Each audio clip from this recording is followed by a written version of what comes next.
করেছেন। একটা লোককে বলতে চাই, বিগত 16 বছরে আপনারা অনেক মান কামাই করেছেন এবং সেই মান বিদেশে পাচারও করেছেন। আমার দেশের একটি ভোটের কারণে আপনাদের মানে আবার ভাটা পড়েছে। বিরুদ্ধে মামলা করেছেন আপনারা। আমরা দীর্ঘ 17 বছর এই রাজপথে ছিলাম।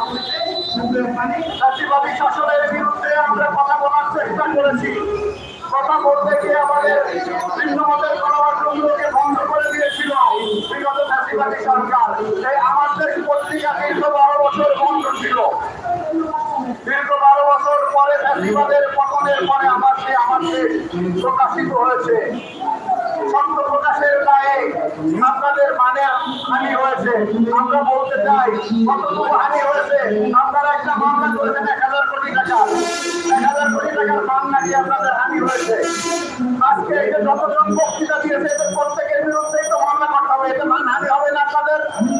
আপনাদের বিরুদ্ধে 1 লক্ষ কোটি টাকা পাচারের মামলা হয়েছে। সুতরাং আপনারা সেই 1 লক্ষ কোটি টাকার পাচারের মামলা করার আগ পর্যন্ত মামলা আপনাদের করতে হবে। 1000 কোটি টাকা হয়েছে, আরো 99 কোটি টাকা এখনো বাকি আছে। এর বিরুদ্ধে আরো 99টি